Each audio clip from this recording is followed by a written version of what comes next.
जी sir. नाम और अपने बारे में। मैं अमित सिंह राणा उत्तर प्रदेश के कानपुर शहर का रहने वाला हूँ। वर्ष 2006 से मेरी राष्ट्रीय अभिलेखागार, जो कि भारत सरकार के गृह मंत्रालय के अधीन है, उसके अभिलेखागार स्कूल से मेरी शुरुआत हुई। 2006 के बाद लगातार वर्ष 2026 तक अभी तक मैं भारत सरकार, राज्य सरकार, विभिन्न विश्वविद्यालयों, कार्यालयों, लाइब्रेरी और पर्सनल इंस्टीट्यूशन के साथ मैं कार्य कर रहा हूँ।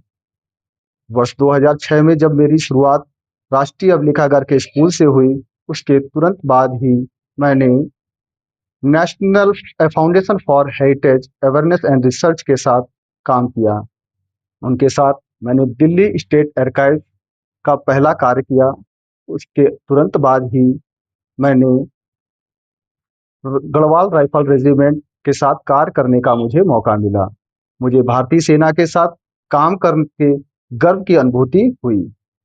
तदुपरांत संपदा कला ध्वनि के नाम से एक संस्था के साथ मैंने कर्नाटक स्टेट आर्काइव्स का कार्य किया तथा उसके बाद photo lamp system private limited के साथ तमिलनाडु और कर्नाटक के विभिन्न जगहों के काम करने का मुझे सौभाग्य प्राप्त हुआ। इसके तुरंत बाद ही कला ध्वनि के साथ फिर मैंने केरल स्टेट आर्काइव्स का कार्य किया। साथ ही साथ इसी बीच में वर्ष 2010 में मुझे राष्ट्रीय पांडुलिपि मिशन के साथ जुड़ने का मौका मिला। राष्ट्रीय पांडुलिपि मिशन के साथ मैंने भारत के विभिन्न राज्यों में जाकर रिसोर्स पर्सन के तौर पर पांडुलिपियों के संरक्षण के बारे में लोगों को, संस्थाओं को जागरूक जागृत करने का काम किया और उन्हें मैन्युस्क्रिप्ट को कैसे प्रिजर्व किया जाता है, कैसे सुरक्षित किया जाता है, इसके लिए विभिन्न जगहों पर मैंने प्रोग्राम किए और जागरूकता के कार्यक्रमों में मैंने भाग लिया। वर्ष 2013 में राष्ट्रीय संग्रहालय नई दिल्ली के डायरेक्टर एसपी सिंह के साथ मुझे एसजीपीसी शिरोमणि गुरुद्वारा प्रबंधक कमेटी, जो कि अमृतसर में स्वर्ण मंदिर में उसका मुख्यालय है, के साथ कार्य करने का मौका मिला। वर्ष 2013 से 2026 तक मैं गोल्डन टेम्पल में काम कर रहा हूँ। वहाँ पर साका ननकाना साहब तथा जून 1984 में जो श्री गुरु ग्रंथ साहब में गोली लगी थी, मैं उसका संरक्षण का कार्य श्री अकाल तख्त साहब के गुंबद साहब में कर रहा हूँ।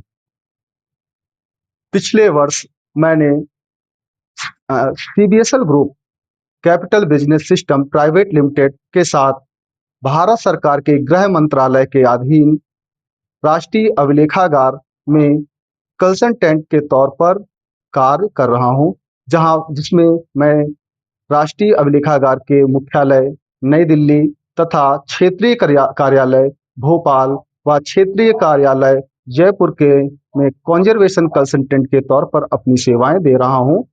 साथ ही साथ राष्ट्रीय पांडुलिपि मिशन, जो कि अब ज्ञान भारतम के नाम से है, उसके विभिन्न केंद्रों को भी मैं पांडुलिपि संरक्षण के संबंध में जानकारी और उनमें जो भी ट्रेनिंग प्रोग्राम होते हैं वह देने का कार्य करता हूँ। मेरा मुख्य कार्य पांडुलिपियों को वैज्ञानिक तरीके से बचाना और संभालना है, जिससे हमारे अतीत के ज्ञान को, जो हमारे ऋषि मुनियों, हमारे विद्वत लोगों ने बनाया और उसे बचा करके आज हमें दिया है, उसे हम आने वाले अपने भविष्य को दे सकें, इसके लिए मैं कार्य कर रहा हूँ। पांडुलिपि लिखने के में आपकी रुचि कैसे शुरू हुई? तो कैसे आप इसको प्रयास करते हैं? पांडुलिपि ऋषि मुनियों द्वारा ज्ञान परंपरा को लिपिबद्ध जिससे किया गया, वह कला पांडुलिपि के तौर पर आज हमारे सामने उपस्थित है।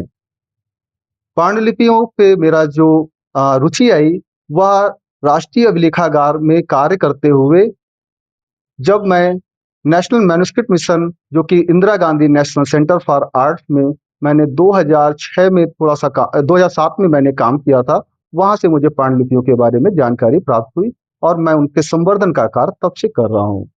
आपको रुचि कैसे यह एक संयोग ही कह सकते हैं कि हो सकता है कि मैं उसका एक छोटा सा पार्ट बन करके इस पे काम करता। अब क्योंकि वैसे मेरे पूरे परिवार में सारे लोग लॉ फील्ड से हैं और मेरे पिताजी भी एडवोकेट हैं, मेरी धर्मपत्नी जो हैं वो भी एडवोकेट हैं। मैं भी एडवोकेट की पढ़ाई कर रहा था, लेकिन आ, पता नहीं कैसे मैं कह सकता हूँ शायद मुझे ये काम ही करना था जो मुझे इस तरफ ये खींच कर ले आया।